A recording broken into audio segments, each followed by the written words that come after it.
This is Vince Russo's The Brand. What is up, everybody? Welcome back to Wrestling with Tragedy. This is case number 122. We're covering the Kliq, the 1, 2, 3. As always, we are joined, or I am joined, by the two-man power trip, the third man in on the Wrestling with Tragedy, the silver-tongued god, the podcast king, Mr. John motherfucking Poz. Hello, hello. How's everybody doing? And as me, as always, the dad bod god, the bald, the beard, the fucking beautiful Piers Austin, and Angel, the kingpin. Maybe he'll be joining us a little bit later. He's had to take care of some business. But look, before we get into it, let's take a quick second and thank those sponsors. First up is healthvape.com. This is your healthy vaping alternative. All of their products, no nicotine, no addictive or harmful chemicals. They help restore your energy while giving you the vital boosts you need to get through your day. So go and check out healthvape.com. Use that promo code MWAPOD to get a 10% discount on your final purchase. Next, we got sleefs.com. That's SLEEFS, sleefs.com. This is your one-stop shop for all of your athletic wear. They've got armbands, compression pants, compression shorts, headbands, boots, mouth guards, and much, much more. Go and check them out. Use the promo code MWAPOD to get a 10% discount on your final purchase. John Poz. Here we are. We're talking the Kliq, case number 122. For people who don't know who the Kliq are, why don't you give us a bit of a breakdown on who was in the Kliq and what they were about? So you got Shawn Michaels, Triple H, Kevin Nash, Scott Hall, and Sean Waltman. Technically speaking, the sixth member of the Kliq who never gets talked about is PJ Walker, a.k.a. PJ Placco, a.k.a. Just Incredible, but kind of a forgotten member of the Kliq, and he never gets kind of brought up, but he was a member of the Kliq as well. It's just they were friends. They were backstage together all the time. They traveled together. They did everything together, even politicked together backstage, get together, working matches together, getting in the top spots together. So when they were hanging out so much together, Lex Luger goes, "Oh, these guys are a Kliq." He kept saying Kliq, and obviously they spelled it Kliq, just to change it up. But he was saying like these guys are like a Kliq. They are always together. They're just, they're just a group of guys. And I don't know if he was saying it derogatorily or jokingly or whatever, because Nash and Luger are buddies and they've been buddies for forever. I mean, still buddies to this day. So I don't know if it was necessarily like a negative thing, but was basically calling him out. Like, you guys are always together. You're always politicking together. You guys are the Kliq. So he made it up almost as a joke, I guess you could say. But it's these guys, they're backstage and they're having a lot of influence on what you see on TV in the WWF because they're politicking for spots and matches and different things of that ilk. But the whole thing with the Kliq was, were they good for business? Were they bad for business? Because WWF wasn't exactly booming under the Kliq. Not at all, actually, under the Kliq. So there was a big kind of contingent, and we're saying, like, were they good? And there's another contingent saying, were they bad for the business? So, I mean, we'll kind of get to that a little bit further, but it's going to be for us to decide, I guess, today. But really, the Kliq, they were a huge part of the WWF in the mid-90s. Yeah, they were huge. And you know what? They were some of the biggest stars at the time. And, even, coming up, Triple H was a rising star at the time.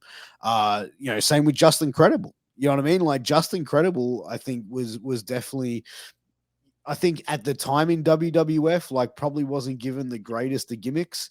But as far as an in-ring performer and a talent, just go and see what he did in ECW was just incredible. I think that's some of the best work in ECW at the time was his performances. And I know that you know him quite well. But looking at, the guys there, I've heard Kevin Nash say, we were just guys that love the business. We eat, slept, and breathed the business. And, other people, have different stories. Like PCO, for example. Whether it was in Montreal, he said like, oh no, he didn't want to go over. He didn't want to put Shawn over, and then he sort of got approached backstage going, "What, you know, you're too good to put the champion over." And there was sort of like, I think that there was something communicated to him along the lines of, "Oh no, you know, you put me over now, and then I'll put you over another time," and that didn't happen, and that was a massive like backstage thing. So basically, if I remember, because Shane Douglas was telling me the story a while ago. Basically, he's got the one eye he can't see from one side. Obviously, he's got the one good eye. Michael's in the locker room after Nash kind of berated him, like, "Oh, you don't want a job to him?" You know what I mean? Like, you don't want, you're not going to do the job. I forget like what the incident might have been Diesel versus PC. I'm trying to remember who was supposed to jobs, either Diesel or Michaels. But anyway, Diesel confronts him, and then Michaels is making fun of him from the side because he can't really, he can't see. So Michaels is making fun of him in front of everybody in the locker room, and once they told PCO about it, then even further, he didn't want to like job to them. But Diesel was like, "What are you, too good to job? I'm the champ." You know what I mean? Like, why wouldn't you want to put me over? So then Michaels was like, "This piece of shit," and then doing the blow job thing and all the other stuff behind his back. Like, Yeah. this guy won't do a job. He's too good for it. Well, the whole thing was at that point when Diesel was champion, a little bit before that, they had a Jacques Rougeau retirement show. I think it was in Montreal, and Mm. Jacques and Pierre like completely sold it out, like insane, like more than WWF business did. Like it was just a crazy. So PCO was like, "Oh, I'm really over in this town. I think like we could build on this town if there's some sort of schmoz or whatever. And then the next time we have the match, then you beat me as I failed to get the title." But he's like, "I think there's a lot of money to be made because we just made so much money on this Jacques Rougeau retirement match." So it was basically no promotion other than Jacques and Pierre, and they had a retirement match. And it did like 10,000 people or something in Montreal. Fuck. WWF goes there and like struggled, but if you put PCO over, he was saying not over, but like a little schmaz and then have a rematch. He was saying they could get that big business if they did it right and they booked it right. Diesel and HBK threw a shit fit saying that, "Oh, you don't want to do the job. You're being unfair. This is crazy. I'm the champion. We're not doing that. If you're told to lose, you should lose." Not thinking big picture. PCO was actually thinking big picture. So of course Michaels was being very kiddish and making fun of him behind his back. And then of course everyone told PCO that Michaels was making fun of him, but they had so much influence that Vince was like, "No, Diesel's winning." So then Diesel beat him. But I can kind of understand. Is it like, because at the time, like, would PCO have been a believable world champ? Do you think? No, but in Montreal, especially at this point, like people don't understand during like the 90s. Well, actually, I mean, during 70s, 80s, whatever, like the hometown guys aren't treated like they are today. Today they always lose, they always get beat up, they always get embarrassed in their hometown. It just seems like that's the way a lot of times, which is quite unfortunate, especially WWE. I mean, you just know, like, oh, whose hometown is it? Oh, he's getting embarrassed tonight. You know what I mean? That was like the way. But then it was like, "Oh shit, this is the hometown guy. This is the hero. We love this guy." So he was actually in that market in Montreal when they're there. Not a good world champion globally, but to the Montreal market, he could be a top contender for the title. So they could have made money off of him in that market for sure. Yeah, I mean, like I think when you're a worldwide company though, and you go so regional like that, yeah, you'll make a lot of money there. But from a worldwide perspective, I love PCO, to be honest. I think he's a hell of a talent, and love what he's been able to do. Reinvent himself over the years, and even now at 50 years old, like just killing it. He's awesome. Um, and doing some insane shit too. Um, but yeah, look, you think that the mentality of them at the time, because Shawn Michaels was known to be pretty difficult to deal with back there, backstage, sorry. And also, I'm not sure about Kevin Nash or the other guys. I think I've heard mixed stories about Scott Hall, Yep. but, as far as like at the time, there was also the Bone Street crew, right? Yes. So they were also there, but there was never any really major beefs because, like, the head of the BSK was the Undertaker, and no one fucks with him. Yeah, I was talking to Godfather not that long ago, and he was saying like if there was any problems with the Kliq, I didn't know about it. Yeah, they might have been doing stuff, but they never intersected with BSK, or they never like brawled or fought with them or anything. Like in the way fans say, it's like, "Oh, BSK Kliq, oh, Yeah, they're going to be a fight in the locker room," and there was none of that because Undertaker was buddies with the kind of buddies with Michaels a little bit, but then you find out he didn't like him for a while. But it wasn't like they fought or anything. It's just that he respected him in the ring, but didn't get along with him till later on, until he matured. He was buddies with Triple H. Like Undertaker didn't hate him, and Godfather said they never had any problems with him. Yeah, well, I mean, I think that the fans probably blow the Kliq out, a little bit more as well. But you also look at the situations as well. Like I think at the time, the Kliq were the top guys, and Vince McMahon as the promoter, yeah, you're going to listen to your top guys. You know what I mean? Like that's just what the promoter is. You don't get, and Vince McMahon does not seem like the sort of guy that's going to get fucking like made to make a decision to benefit someone else if he doesn't think it's going to benefit the company. Yep. That's the one thing I always say. Like people like, oh, the Kliq had too much influence. With Vince, he's always the final say. So if he doesn't want to do it or thinks like that he doesn't need to do it, he's not going to do it. For instance, I mean Montreal Screwjob. Oh, really? Oh yeah, sure. And then he screws Bret Hart. You know what I mean? Like, oh, Hogan, you think you're a draw? Well, I'm going to let you go. Macho Man ends up leaving, and then he just breaks all ties with him for whatever forever. He just seems like the kind of guy that he just doesn't take shit. And if he didn't want the Kliq like in his ear and giving him some influence, he would have just told him to fuck off. I mean, just that's just what I think. People were saying that they had, which they definitely did. They had some influence and some power, and I'm sure they could talk Vince into stuff. But you got to sell them on it. So I think maybe they were better salesmen than people were giving them credit for. Yeah, I mean, but like looking back at the booking throughout when they were all in WWF at the time, like, yeah, they were all being put in prominent spots. They were doing well.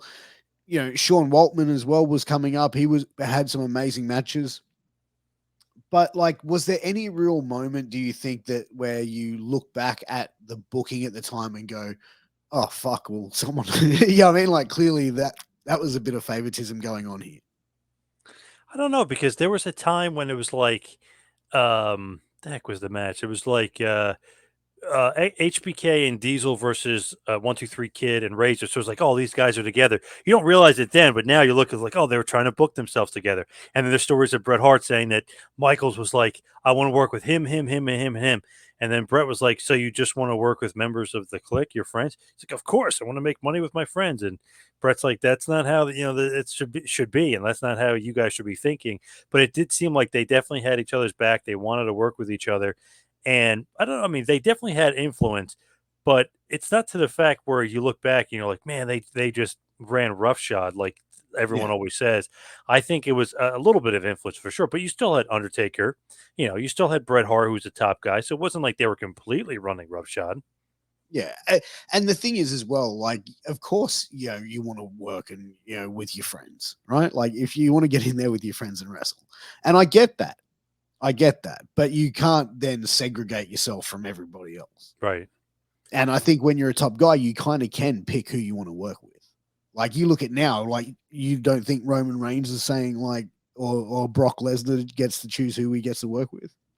Well, look at the story that came out. I guess it was somebody brought it up recently, but it's an old story.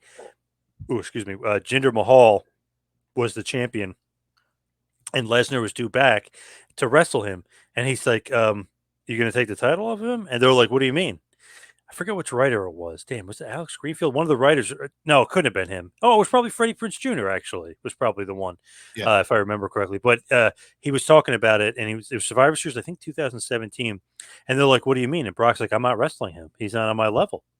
So they're like, "Oh, whoa, okay." So they had to quickly turn and give AJ the title, and so it was AJ versus Lesnar, and Lesnar approved the match. So that was one of the things too. Was like, "Oh yeah, I do remember Jinder Mahal was supposed to fight Lesnar, but he said no." So they said, "Okay, we'll give AJ the title." And obviously, AJ had a long run with him. He's great title run with it, but Absolutely. apparently that wasn't supposed to happen, because the writers were saying that Vince changed his mind due to Brock Lesnar saying, "I'm not working with the guy. He's not on my level." So they picked AJ. He said yes, and he got to wrestle AJ instead.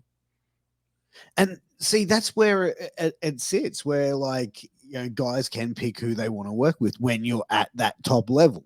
Yeah. You know what I mean? I'm sure 123 Kid couldn't turn around and go back then like, hey, I want to work fucking, Mr. Perfect or, whoever. Right. Like I think, he definitely had people going to bat for him. The thing is, though, it's like, yeah, they can pick their opponents, but I do think that with the Kliq, it was like almost they weren't looking at other guys. They were kind of looking at each other because when Shane Douglas comes in, Michaels badmouths him, Razor badmouths him. They got together. Although Waltman and Nash weren't a part of this, they both and they still get along with Shane to this day. They're both like friendly with him. But HBK and Razor kind of got together like, we don't like this guy. He curses from ECW. Not that matters. He cursing. They're saying the only reason he got over is because of the cursing. Like he's not that good of a worker. Oh, okay. I'll work with him and we're going to have bad matches, which is what it kind of seemed like was like the indication like, oh, this guy can't work. I don't like working with this guy. So to a little bit of that point, it's like they did get together, a couple of them, and we're like, all right, we're going to bash this guy. And supposedly they bashed him to Vince. You know what I mean? Like, oh, he can't work, can't work. And when you have a stalwart like Hall, who was kind of like the gatekeeper, it's like, okay, is this guy a good worker? Yay. Hey, this guy a good worker? Nay. So Vince would trust him. And he said, Shane wasn't that good. And that kind of pushed Shane down. So to a point, though, there is like certain guys, even PCO, I guess, they kind of turned on him. There's certain guys that a few members of the Kliq definitely would not want to work with and rather work with their friends. Yeah, absolutely. And the interesting thing that involves that where I think Shane Douglas coming in, I think he had probably one of the hottest, had the hottest run in ECW as champion, like unquestionable. Yeah. He came in amazing talent, like can work, can promo, the gimmick, Dean Douglas, you know what I mean? But I think when he came in, I think he made it work.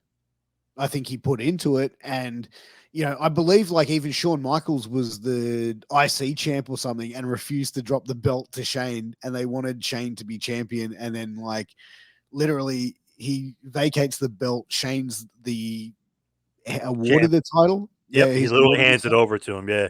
Michaels, fake injury, refused to wrestle. Yeah. And then 10 minutes later, he drops the belt to Razor. Yep.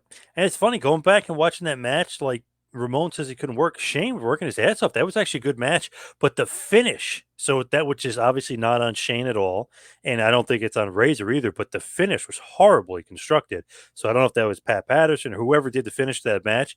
Awful. Just makes Shane look goofy. Like Shane is the heel. The Dean Douglas is the heel. He put his foot on the rope and the ref still counted 3. It's like like what like why would that happen to the bad guy? You just made him like oh no, the finish was just awful, like so poorly booked. So it's like, how is that Dean Douglas's fault? But it kind of got a reputation. Oh, it wasn't a good match. Well, people remember how it was a shit finish. How is that Dean's fault? It's not his fault at all. Yeah, like I said, I think he was just a victim of the time, really. You know what I mean? Like other guys, people as well, like Chris Candido. No gimmicks needed. Like, dude, that guy could fucking work and he could do a promo. I was always a big fan of Candido. Like, massive fan of Candido. I still go back and watch some of his matches and they still hold up in my eyes.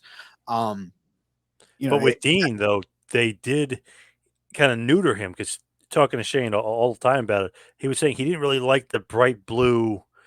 And Vince is like, oh, it's going to be so heelish, going to get you booed. He kind of didn't like that. He didn't like a few of the things.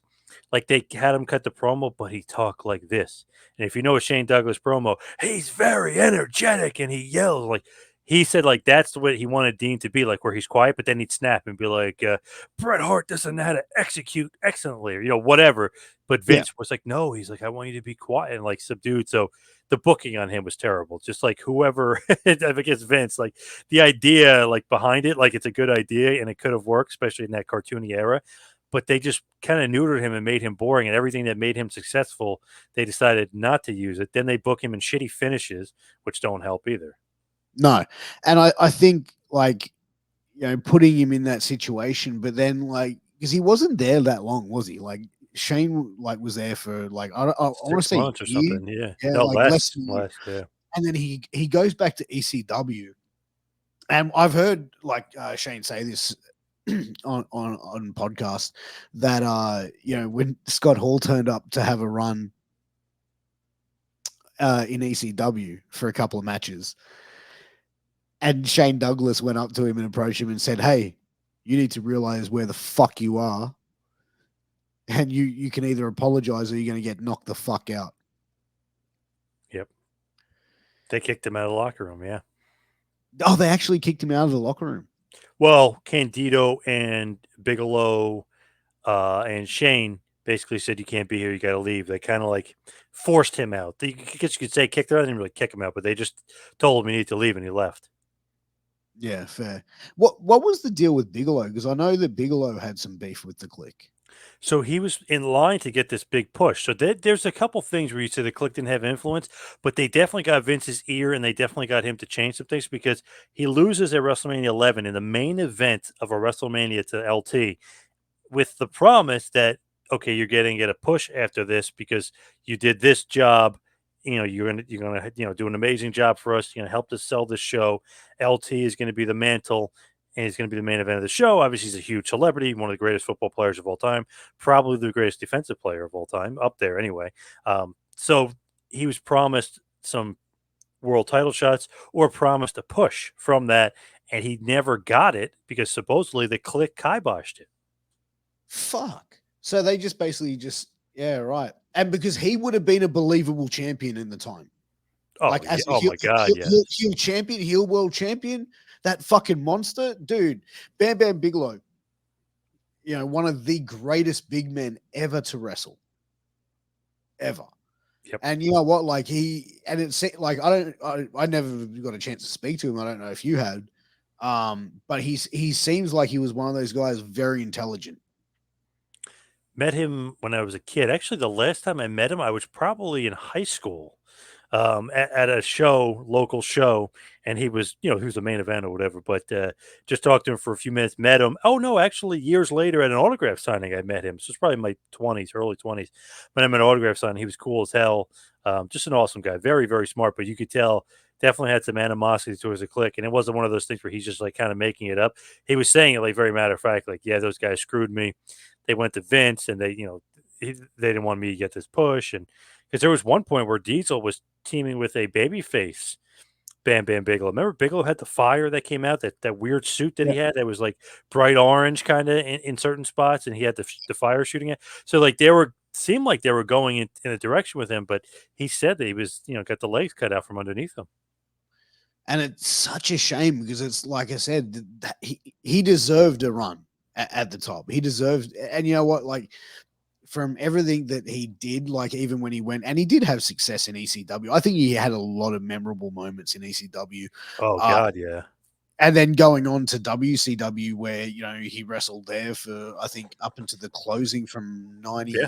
99 or 99 99 to 01, yeah. And dude, man, like the guy was a fucking beast. You know what I mean? Like the Jersey Triad, that was fucking cool as shit.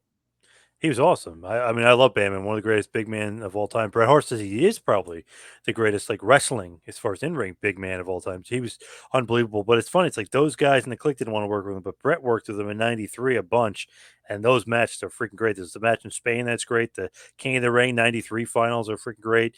Yeah. RVD and ECW. I was talking to him and I was like, you know what? He put Shane over. He put Taz over. He put RVD over. He said that RVD said he gives Bigelow credit because once he got a win over him, he said he noticed it was like, shoo. And Heyman mentioned that too. He goes, the next night, he goes, oh, I should do this, this, and this, this, and do all this crazy shit. And Paul goes, relax. He goes, you're over now. He goes, you beat Bam Bam. And then he noticed when he went out, like, shit, he goes, I'm freaking over now. I beat Bam Bam. So that was a huge moment in RVD's career. Like, yes, he's great. He's a great athlete. He do all this great things, the whole effing show. But beating Bam Bam in the fans' eyes, like, whoa, now you've arrived. Now you're somebody. Taz's feud with Bam Bam put him into the world title. And then Shane, who was already world champion and had a great feud with Terry Funk and a bunch of guys before that, he says that really getting that big victory November to Remember 97 over Bigelow kind of put him over the top and really made him the franchise. Yeah. And I think that having a veteran like that on that caliber, like a Bam Bam Bigelow coming into ECW, as a guy coming from WWF television to ECW, that I think that would be a standard because he also looked like such a menacing fucking monster. So yeah, beating him is a big deal. Big time. And I think it was like the Kliq. It's okay. They had a problem. It seemed like with Vader eventually, really Michaels though for the most part. They definitely had a problem with Bigelow. They had a problem with PCO. They had a problem with Shane. So had a problem with Salvio Vega. I mean, there's a bunch of guys that they had problems with. Excuse me. Like there's no doubt about it. They definitely had their issues. But then there's other guys. Well, Brett too, eventually. But there's other guys they didn't have problems with. So I think it's just that they divided the locker room, to be honest, to a certain extent. Yeah, I think that it definitely did, and I think it creates like almost like a you know a divide, a separation of your locker room, whereas like you've got a bunch of talent that's refusing to work with other talent. You've got talent over here that are very capable of going and putting on world class matches and cutting world class promos and amazing performers, but they never got the opportunity because of someone putting words in someone else's ear or someone refusing to work with someone. And it amazes me, like, there was a house show, I think it was in Indianapolis, where they had to call Vince down, and Vince had to fly and show up because the Kliq refused. I think Bill Watts might have been booking at the time, and they didn't like what he was booking, even though it was a house show. So Vince had to come and like nip it in the butt and like have to deal with them because they were kind of doing a political power play, which is fine in essence. I mean, they're sticking up for each other.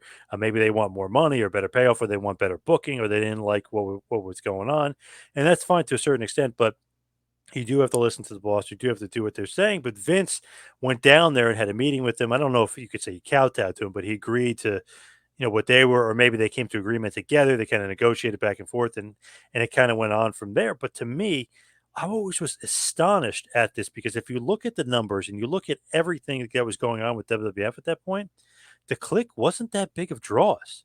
Like, you know what I mean? Like Diesel as champion, it was an awful champion, like business wise. Yes, the business was down in general, but you go from like Hogan, who nobody could replicate. You know, the business is fucking through the roof. Anybody after him, sorry, you got big shoes to fill. Even Warrior in '90, like he felt it. Like, yeah, it's like shit. Like I'm not Hogan. Like, hey, yeah, you're not Hogan. Even people were complaining about Brett. Brett's business was still up here though, compared to Yokozuna, Diesel, as you still, as you kind of go further down. So it's not like, oh, the Kliq were such great draws. Michaels, when he's champ, almost puts them out of business, according to, Vince and all the other reports saying like he was not a good drawing champion. People had no interest. You know why? Because his buddies Hall, Nash, and Hogan were in the NWO killing them every week. So it wasn't like Michaels was this big draw. Triple H was still, young and kind of growing at this point. Hall and Nash leave. So they were, and not that 1, 2, 3 Kid was ever like this big draw until he was in the NWO. And then once he's 6, he becomes like a bigger draw. And then when he goes back to WWF, DX, then he becomes even bigger draw. And then he makes Triple H a draw. So it's one of the things where it's so confusing to me. It's like, why did Vince kowtow to these guys so much? They weren't really giving him like the great business. Like WCW was kind of struggling too, but they had Hogan. If you look at some of their pay-per-view buys, it's like, oh wow, when Hogan's on, that goes up. WWF's like, okay, they're doing okay, but then you see like a couple 100,000 whatever buys. It's like they're kind of floundering a bit. So I don't know. That always astonished me. It's like, yeah, like I love Diesel. I mean, and I love Razor Ramon. Michaels is a great wrestler. I don't know, as far as his character was, I don't know. It's subjective. It's here or there. I didn't really like the boy to a character. As a 60-year-old kid, I'm like, this guy's dancing, like, for But basically for female fans. I'm like, but he's a heel, so it works, right? Because it yeah. makes you like him. But even as a babyface, though, as champ, it's like, can this guy cut this crap out? He's a babyface. Like, what is he doing? Yeah, sexy boy. He's not your boy toy. But that always amazed me though, because it wasn't like they were like doing Hogan business, you know what I mean, or some sort of crazy business. Yeah, They didn't even do like Savage business, I think Michaels as an in-ring performer, absolutely amazing. As a character, not one of the most memorable for me. And I had some random like troll online because I was had a live show with Dr. Tom. We were talking about it, and he goes, "Oh, you're wrong. Bret Hart sucked. Shawn Michaels is the best. Better draw. You're wrong." So I was like, actually, if you do your research and your history, just like you really look at the draw, Michaels was one of the worst drawing champions in WWF history. He was terrible. He was worse than Bret. They acknowledged that on WWE television once.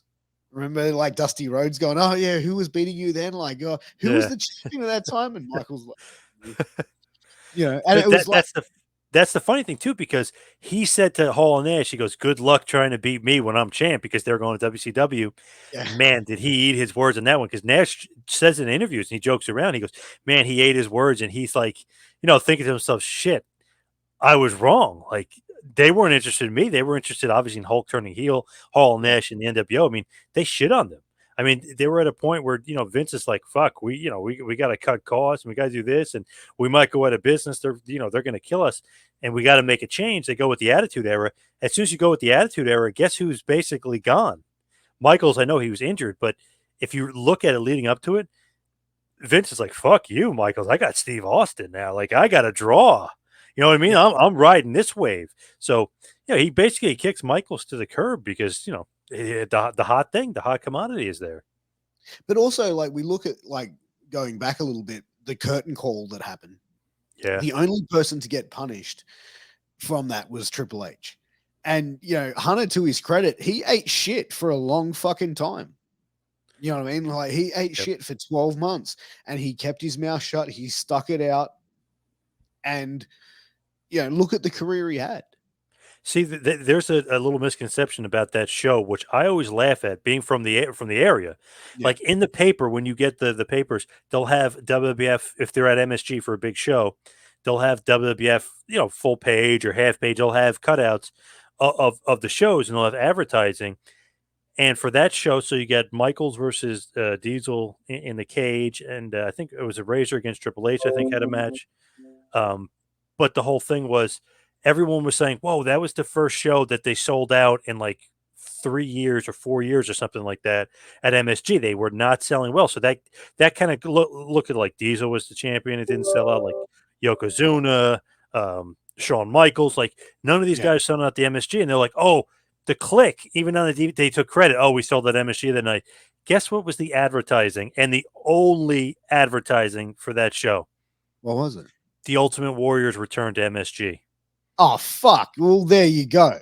So that's why, and it's so funny, everyone ignores it because he had like the intermission main event or whatever. I think he wrestled Owen Hart that night. But it was like they're making this big deal about the curtain call. All eyes were on that show and people were interested in that show because of the fucking Warrior. So like you could pretend like, oh, the Kliq were this big draw. They sold at MSG. It was Kliq versus Kliq in the main event. No one gave a damn about that match until the controversy, until they all came in the ring, until those guys were filming it. Then it became like a huge story.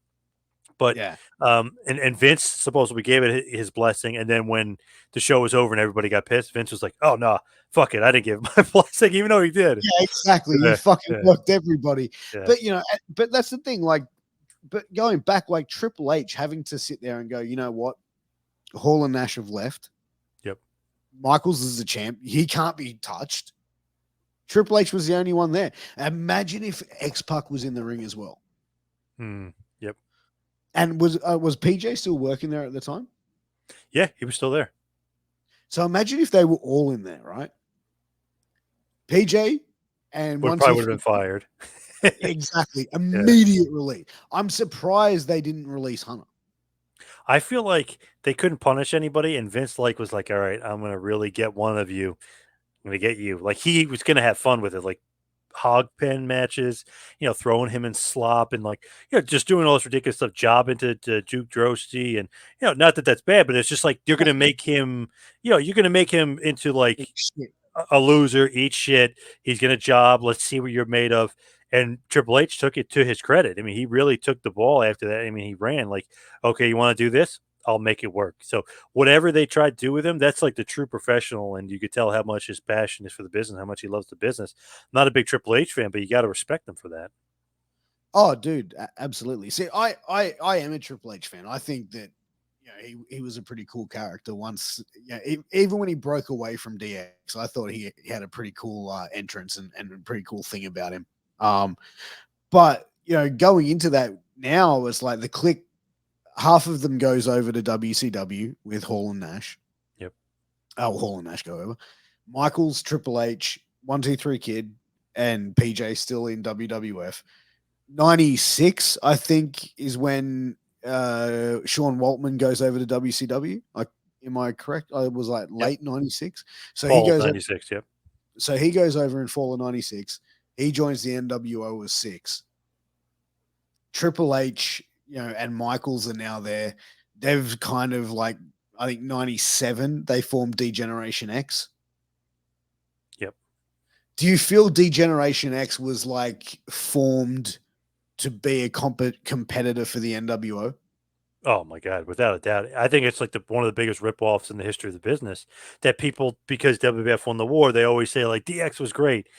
DX wasn't a pimple on the NWO's ass. The NWO changed the business. I mean, those guys, they almost put WWF out of business. Everybody, I mean, everybody was talking about Hulk Hogan was bad. I mean, it's just insane. Like people that didn't even care about wrestling, it's in the friggin' newspapers. Like everybody is covering it. Like, wow, Hogan turned bad. This NWO thing, and that changed the business. So you had the Hogan era, which changed the business and gave him so much business. The NWO changed the business. WWF obviously had Steve Austin and they had people's attention, but the DX was a complete ripoff. It was literally like the two little brothers copying the two big brothers. Right. The Suck It, which is so funny, the first person that ever did that was Scott Hall. Scott Hall used to joke around and he goes down here. Remember, he used to always go down here and pour it, and they changed it to DX and Suck It, which is clever and great. But again, it's a Hall thing. So many things are just a ripoff of the NWO. It was ridiculous. But in their own way, I think they were more juvenile. They did more pranks, and they tried to be more real, like the NWO. They tried to act like the NWO. They tried to do cool stuff like the NWO, just a complete and utter ripoff. And not that that's necessarily a bad thing, because NWO is the hottest thing, or one of the hottest things ever in the history of the business. Hell, I looked at the shirts, the merch sales from last year. They've made over $1 million in merch. Wow. And this is what 20 years later plus since the NWO's been dead. So I mean, obviously they're still popular. I was watching a show, some documentary. Damn it, what the hell was it? It was something recent, and they were showing the crowd, and I saw a bunch of NWO shirts, people walking around. I was at a concert recently, and I was counting NWO shirts in the crowd. People were wearing at a Rob Zombie concert. They were wearing NWO shirts. So I was like, man, it's funny like that. They just, I don't know, that game. You want to talk about game changers? People always say that stupid shit about people. Moxley's a game changer. Punk's a game changer. Like all that bullshit. Like NWO, they were game changers. So I mean, smartly WWF copied that. They turned it into DX. Obviously with a twist. They did a lot of really off the wall crazy shit. Michael showing his ass, and everything else, the blowjob stuff, the salamis, all the crazy shit that they would do, but totally almost not an homage, but you could say it's a rip off, but like a little nod to their friends. See, as a teenager, for me, I was more of a fan. Like, I mean, before I got more smartened up to the business, I wouldn't say I'm 100% smartened up, but a little bit. But as a kid growing up, I used to be a huge DX fan. I liked him a lot more than NWO. Whoa, what? Yeah, dude. I thought DX was cool as shit. But I mean, they were doing juvenile shit, and I'm a 15, 16-year-old kid. Like, that's you know what I mean? Like, that appeals. It's funny, they got the girls literally flashing them and stuff. Yeah. Exactly. And I just felt like the NWO was a bit of an old man stable. Damn. Like that. Yeah, like I thought they were cool, but I was like, you know what I mean? Like if I had to choose between WWF or WCW back in the day, I was going WWF. Wow. Damn, I was a WCW guy at that point because the Hulkster, man, he's the man. Oh, I watched both by all means, but my memories are me too. WWF. But it's interesting because like in WCW, do you think Hall and Nash I think eventually they got the pull. But do you think that they went in there like because they changed the business as far as for guaranteed money as well? Oof. Talk about game changers in front of the screen and behind the screen. So there was some guaranteed contracts before that, but they're very few and far between, and nothing like Hall and Nash had. Then they had favored nations. I mean, they were just so smart to the business, and I love that line that they use: "You can make money or you can make friends." Well, we already have friends. Let's make some money. And obviously they made money together, Hall and Nash. But to me, you want to talk about like changing the business. Those two did it behind the scenes with the money and the contracts, and in front of the screen with the NWO. Just I don't know. Just they were like the epitome of cool to me. I mean, I love those guys. I thought they were great. And then you figure Hogan, the true blue American babyface, white meat babyface, whatever you want to call him. No way he's going to turn. And then he turns heel and becomes the most dastardly heel of all time. One of the best heels ever. So to me, that was like, holy shit, like this is great. But then you turn on WWF and like the remaining members of the Kliq, it's like, like Michaels is, he can have good matches, but wasn't invested in him, wasn't interested in him. Like, oh, him and Vader, and then he sandbags Vader. Good match besides it, but he kind of ruined it. The Sid feud was pretty good. The Mankind match was good, but like you weren't invested. Like he's feuding with Davey Boy Smith, you're like, I'm not interested. Just there was nothing there. For me, he had a match on Raw that was good against Marty Jannetty, but even that, you figure like, oh, Rocket versus Rocket, and it's like, I got Hogan over here, the god of wrestling. He's like, changing the business, and you got little Shawn Michaels as champ. Like, I don't know. I wasn't buying it as champ, and I went to Survivor Series '96, which was supposed to be his big match against Sid. And he's the big baby face. He got booed out of the freaking building, and Sid is the heel, and Sid Yeah. cheated. Sid cheated to win, and they cheered him. Michaels was getting so mad he was spitting at people in the crowd, which I don't think they ever showed on camera. We were so close, we're watching, we're like, what a fucking asshole. My friend across the way, he had better seats than us. I still bust his balls like, how the fuck do you get those seats? He's got the chair and everything. He got great seats. But he goes, oh, he's such an asshole. He spit on somebody in front of us. It was like, he was like really pissed about being booed in MSG. So it's like, bro, like, I don't know, Michaels, you're not that, you weren't that over. You know what I mean? Like you're the top guy, Yeah. but like, were you really? Was it more backstage pull? Was it just because you were good in the ring? It's more than that to be the top guy, and he didn't have it at that point to me. Do you think Michaels ever had it, in your opinion?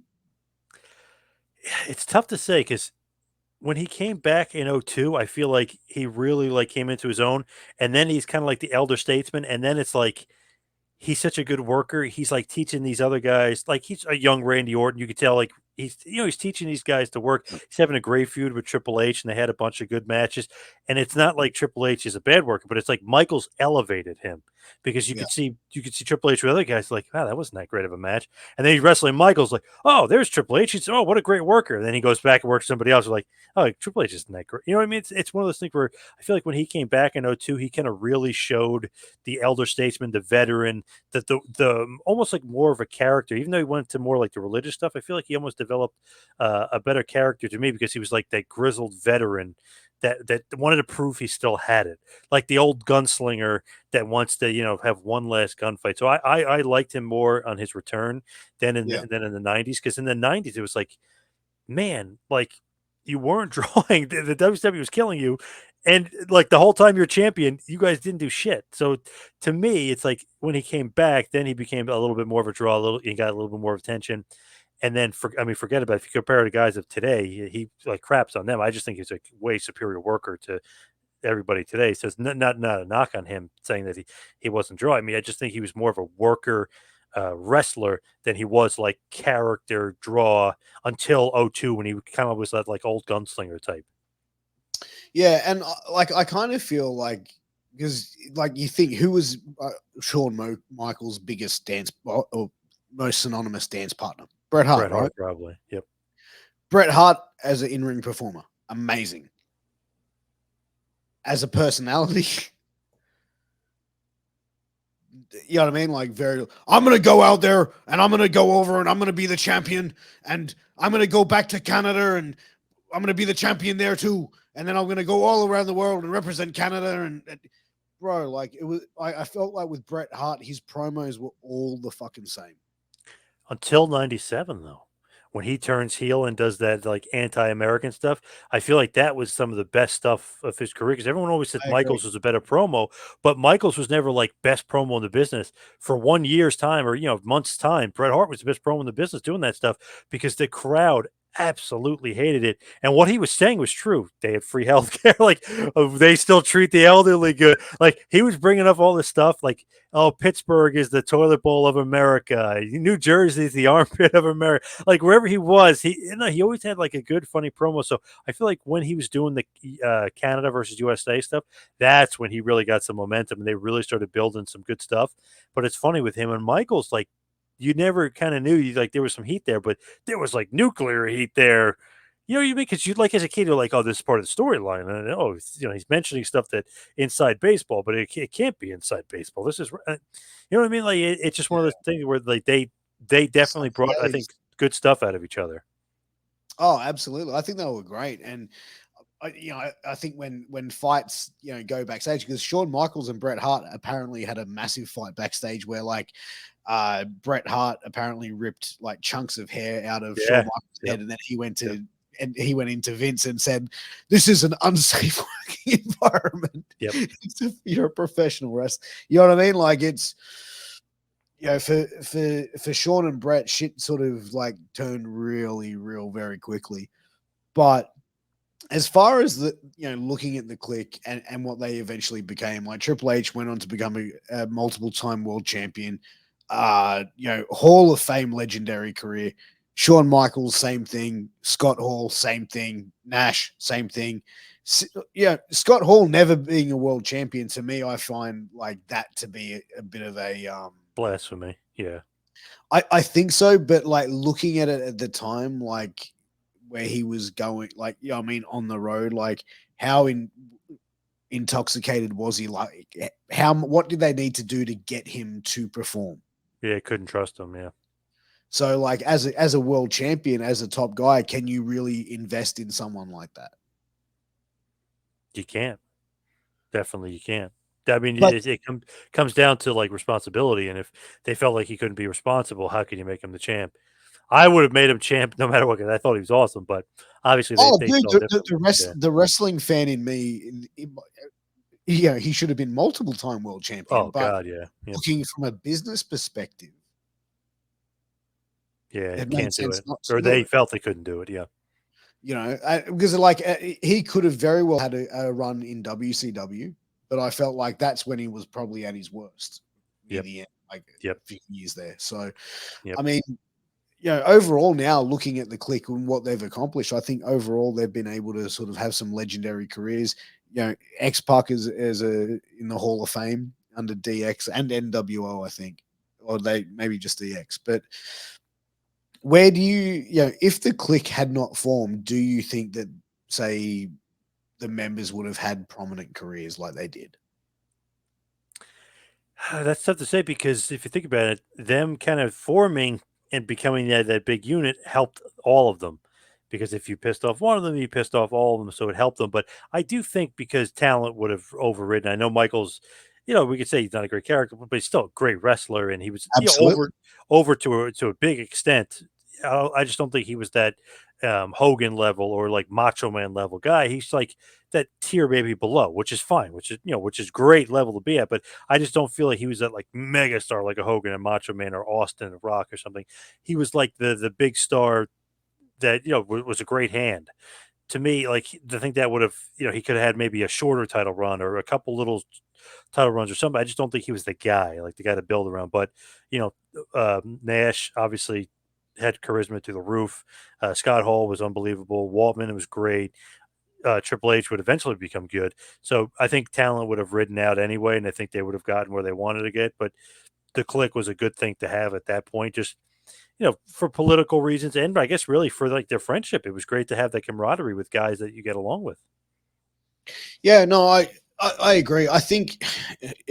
Let me ask you this: do you think Shawn Michaels was ahead of his time? Probably because he's a little bit small-ish for that era. Because if you look like, oh, Brett's a small guy. Brett probably weighed 25 pounds more than Michaels. So it's not like, it's not like they're totally comparable. Michaels, they're probably around the same height, but Michaels is a lot skinnier. If you ever seen Michaels with shorts on, he's got little skinny legs. Brett is freaking solid. Like Brett was like, he's got the wrestler's body. Michaels had that like athletic, almost like basketball type body, if that makes sense. Like he's athletic, he's got a good body, but it's like it's small lower body for sure. Well, So let's because when he came in during the ruthless aggression, or was it when did he come back? oh two. Oh two. So oh two, and then he was around till what 2010. 10. So he had a decent run there through the ruthless aggression era and into the PG era, though. Yeah. I think though the first run, it's like, okay, their WWF is definitely changing. Like in the Hogan era, he's in the Rockers, he's the small guy, he's the tag team guy. And, as they're changing, as Bret Hart kind of opened the door for him, they're kind of changing. The smaller guy can get over and be Yeah. champion and be the David that's going to, beat Sid and Vader and like Mankind and Diesel and all these guys and kind of slay the Goliath. it's like a good spot to be in, but it's almost like, wow, if Michaels was around today, he first of all he wouldn't be one of the small guys. You know what I mean? But like No, doing the stuff that he does, it'd be like, holy shit, this decent sized guy who's pretty good, who's probably like John Moxley size, maybe a little bit smaller than Moxley, but you know he's got like decent size to him, and you know he'd be doing all this amazing stuff, and he's a good worker, and he's got pretty good psychology. I think he definitely was before his time to a certain extent. I think that's why I think 2002 to 2010 is when he really like I think he shined amazingly through that. I think that Yeah. now looking back, a lot of fans go, Shawn Michaels the greatest in-ring performer of all time. Okay, yeah, great. As you said, greatest drawing champion of all time. No, No, not even close. but Towards I the think bottom. now it's like, oh yeah, it's HBK. Like he's always been the man. You know what I mean? Yeah, Like, I always find that funny that's out there. Like he's such like a huge star, but if you really break it down, and look at the numbers. Like his original run as champ, it's like when they really put all their energy into him, he was like, I don't know if this guy is the guy. You know what I mean? Like that kind of thing. But now they look back like Shawn, Michael, HBK, but it's really because of the '02 to 2010 run. yeah, no, I agree. I mean, that to me is what really sort of Solidified him. If he didn't put come back, I think he'd be not remembered. Not at all, but he wouldn't be remembered fondly. I think if he didn't come back. oh, dude, 98 was like the peak of the fucking like the Attitude Era. Really, that was like the start of the Austin era. But it's funnily like enough. Have you heard this story that at WrestleMania 14, Shawn didn't want to go out there and work Austin, Yes. and that yeah yeah. So and apparently like for all the listeners out there, the Undertaker apparently got wind of this, and he walked up and he had a roll of sports tape and just started taping his hand up, and he said, "You can either go out there and wrestle and do business, but if you're still standing here, by the time I'm finished, you're fucked." Or like, I'm going to kick Yeah. your ass. Yeah. And then John went, "Well, Steve, let's go have this match." Yeah, there's a couple wrestlers that said he sat a gorilla, which is very uncharacteristic for the match. So, like, that's kind of a weird thing. But Mike Chioda said, because I've interviewed him in the past, because the referee for that, he was saying that Michaels may have been like busting balls a little bit because they weren't giving him the attention that he was used to, that he used to get. Like even Russo had mentioned that Vince McMahon wasn't even talking to anymore. Russo was the one talking to Michaels. It used to be Michaels had Vince's ear, McMahon, on everything, and now it's like, oh, I got to go, going through Russo, and they're arguing with each other. Like Michaels wants more respect. So Kyoto was kind of saying it's like part of him thought that Michaels was just giving um, Vince McMahon a hard time, like making it seem like he wouldn't, but knowing from the year before when he faked the injury and said he lost his smile, Undertaker's like, fuck no, I'm not letting that happen again. Like you're not doing that shit again. Yeah, fucking oath. And Yeah. like, could you imagine, like, if that had happened, how do you think, like, that's kind of stealing Austin's moment, really? Because I think that was the moment. Yeah, besides the King of the Ring 96, I really feel like 98 when he won the title, that was like off to the fucking races. And I'm glad Yeah. that they did business the right way because it was a memorable match. And to me, I think you have to like legitimately beat the champion before you and like start your era. You know what I mean? Like when Bret Hart was champion in '92, yeah, he beat Ric Flair, but Ric Flair wasn't like the WWF guy, the true blue WWF guy. I feel like when Bret Hart was the champion in '92, and people were like complaining that the run wasn't great enough, and the Yokozuna became champion a few months later.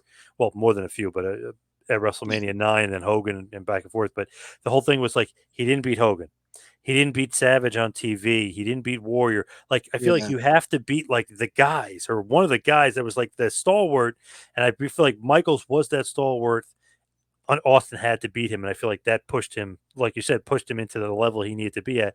If he doesn't lose to him or he beats somebody else with title, it's like I don't know, like he's still gonna be Austin. He's still gonna get over. You feel robbed a little bit, like Bret Hart's title run felt robbed a little bit that he didn't beat like Hogan or whoever, like the big stalwart of the era that was kind of carrying the title for him. Like Michaels as champ, he just screwed over Bret Hart, Montreal screw job. He just beat Undertaker and Kane lit him on fire. It's like he's got to beat Shawn Michaels, who was the big champion, from a few years earlier. Like I feel like that had to happen. Yeah, no, I agree, and I'm glad that it did. But look, we are getting to that time, John. It is time for us to start wrapping up. I think like the Kliq, we've been able to cover off quite a lot of bit of information and stories about them. Do you think that we have room for a part 2? Oh, we could. We can break down each guy for sure. Let's do it. Let's do a part 2. Guys, thank you for tuning in for Wrestling with Tragedy. You can get an exclusive first look at all Wrestling with Tragedy episodes in video and in audio form by subscribing to russosbrand.com, patreon.com/russotwc. Go and get an exclusive first look. You can also check out our back catalog available on YouTube and all podcast platforms under Wrestling with Tragedy. Go and subscribe to all of that. Subscribe to russosbrand.com and patreon.com/russotwc. Go check out our sponsors, Health Vape and Sleeps. Use that promo code MWAPOD to get a 10% discount. But John Paz, it's always a pleasure talking to you, my friend. Time for us to ride off into the sunset. Right back at you, buddy. Yes. Thank you, everybody, for tuning in. Catch you soon. Peace.